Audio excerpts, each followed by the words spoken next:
खुशी हो रही है कि PLI 1 और PLI 2 दोनों स्कीम का इम्प्लीमेंटेशन हो गया है। 70% मैन्युफैक्चरिंग स्टार्ट हो चुका है। इंपोर्ट डिपेंडेंसी कम हो रही है।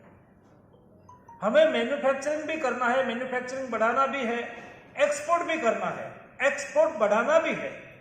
और इसलिए सरकार का रोड मैप क्या है? जब आप यहाँ कारोबारी लोग इकट्ठे हुए हैं तो हम कौन से रोड मैप पे आगे बढ़ना चाहते हैं, जिस रोड मैप के आधार पर आप अपनी इंडस्ट्रीज को आगे बढ़ा सकें।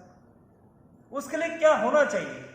फॉर एग्जाम्पल, आपको इन्वेस्ट करना है, प्लास्टिक इंडस्ट्रीज को आगे बढ़ाना है, तो आपको गवर्नमेंट को कॉम्प्रिहेंसिव दृष्टि से देखना होता है, होलिस्टिक अप्रोच के साथ काम करना होता है।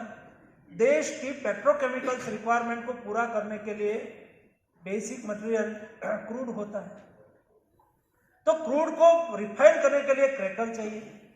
क्रैकर से निकल रही सारी प्रोडक्ट को डाउनस्ट्रीम इंडस्ट्रीज के रूप में डेवलप करने के लिए आपको PCPIR चाहिए। PCPIR में number of industries, big industries भी आए, MSME भी आए, सब लोग उसमें से अपने जो चाहिए वो चीजों को अपनी आवश्यकता के अनुसार कलेक्ट करके वो अपनी इंडस्ट्रीज को स्टैब्लिश करें। जब हम इंडस्ट्रीज डेवलप करते हैं तो हमें टेक्नोलॉजी चाहिए, इंडस्ट्रीज डेवलप करते हैं तो हमें इक्विपमेंट चाहिए। हमारे पास 2 चीज है और 3 चीज नहीं है तो आत्मनिर्भरता का कोई मतलब नहीं है। लेकिन जब आप होलिस्टिक अप्रोच से सोचेंगे, यहां हमारे खुबा जी उल्लेख कर रहा था कि सुबह में मंत्री जी एक मीटिंग कर रहे हैं, मैं सभी पेट्रोकेमिकल्स इंडस्ट्रीज के साथ बैठा था। हमारे प्रभदास जी यहाँ बैठे हुए और सुबह में मीटिंग में था। तब जाके बात निकली कि मैंने API में तो PLI स्कीम दिया, मैं केमिकल्स में भी PLI देना चाहता हूं, लेकिन एग्रो केमिकल्स हो, की स्टार्टिंग मटेरियल हो, इंटरमीडिएट हो, फार्मा के लिए और अदर इंडस्ट्रीज के लिए उसका बेसिक मटेरियल क्या है, बेसिक केमिकल्स क्या है, तो उसमें से 80% basic chemicals, basic material petrochemicals industries से निकलता है। पर PLI लाए तो उसमें से पेट्रोकेमिकल, उसमें से एग्रो केमिकल्स इंडस्ट्रीज भी डेवलप होगी, उसमें से API इंडस्ट्रीज भी डेवलप होगी, उसमें से फॉर्मुलेशन इंडस्ट्रीज भी डेवलप होगी। बेसिक चीजों को पकड़ के, और दूसरा ये इकोसिस्टम को क्रिएट करने के लिए क्या करना चाहिए? वो सरल है भाई, हमारे यहाँ बड़ी बड़ी पेट्रोकेमिकल्स इंडस्ट्रीज है, तो वही हम उसको टास्क दे, भाई क्या दिक्कत है? जब हम रोड मैप बनाते हैं तब किसके लिए बना रहे हैं? इंडस्ट्रीज के लिए। हमें क्या करना है, हमारा गोल क्या है? तो कि देश में इंडस्ट्री डेवलपमेंट करना और हमारी रिक्वायरमेंट को पूरी करना है। कहा था कि देश को आगे बढ़ने के लिए अपने राज्य में रहने वाले महाजनों को राजस्व देना चाहिए, यानी कि राज्य में जो महाजन रहते हैं, इंडस्ट्रियलिस्ट है, हमारे कारोबारी लोग हैं, उसको मदद करना चाहिए। और सेकंड सेंटेंस में चाणक्य ने कहा था क्यों मदद करनी चाहिए, तो उन्होंने कहा कि ये वेल्थ क्रिएटर होते हैं, इस संपत्ति का सर्जक होते हैं। My self is best politician, मैं एक अच्छा पॉलिटिशियन हो सकता हूं, लेकिन उसका मतलब ये नहीं है कि मैं एक बेस्ट इंडस्ट्रियलिस्ट भी हूं, मैं एक बेस्ट ट्रेडर्स भी हूं। ये हो भी सकता है, ना भी हो सकता है, और इसलिए it's one type of skill जिसमें बिजनेस करने की स्किल है, इंडस्ट्रीज चलाने की स्किल है, उसको प्रोत्साहित करने से संपत्ति का सर्जन होता है। तब जो संपत्ति का सर्जन करता है वो देश की तिजोरी में पैसा देता है। तब जाके चाणक्य ने आगे कहा कि राज्य गरीब और किसानों का कल्याण कर पाएंगे।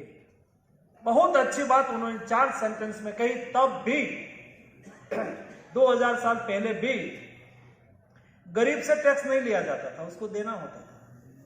किसान से टैक्स नहीं लिया जाता था, उसको देना जाता था। लेकिन अब कब उसका कल्याण कर पाएंगे?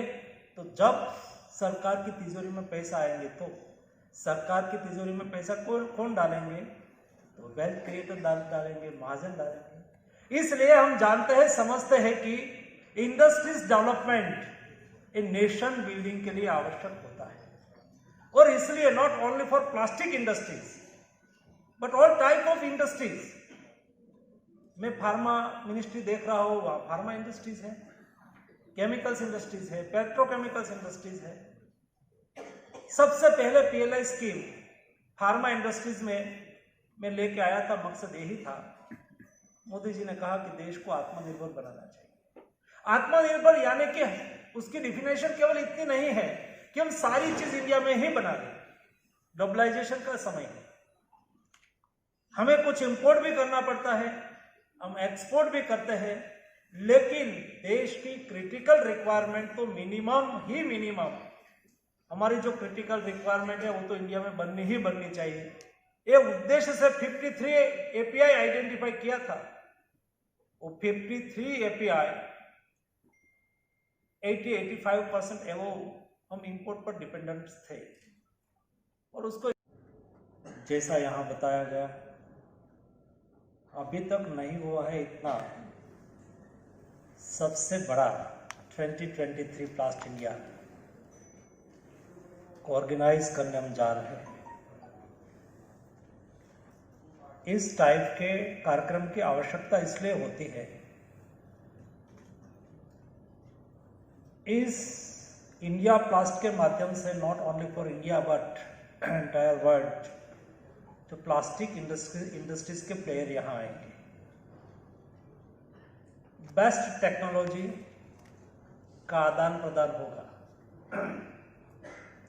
आपका संपर्क आपकी डाउनस्ट्रीम आपकी अपस्ट्रीम इंडस्ट्रीज के साथ होगा,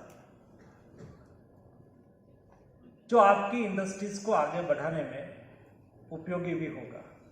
और इसलिए देश में और दुनिया में इस टाइप के ऑर्गेनाइजेशन, इस टाइप के प्रोग्राम्स, इस टाइप के कार्यक्रम कंटिन्यूस होते रहते हैं। कभी हमारे यहाँ होता है तो दुनिया इंडिया में आती है, और दुनिया में कोई जगह पे होता है तो हम वहां जाते हैं।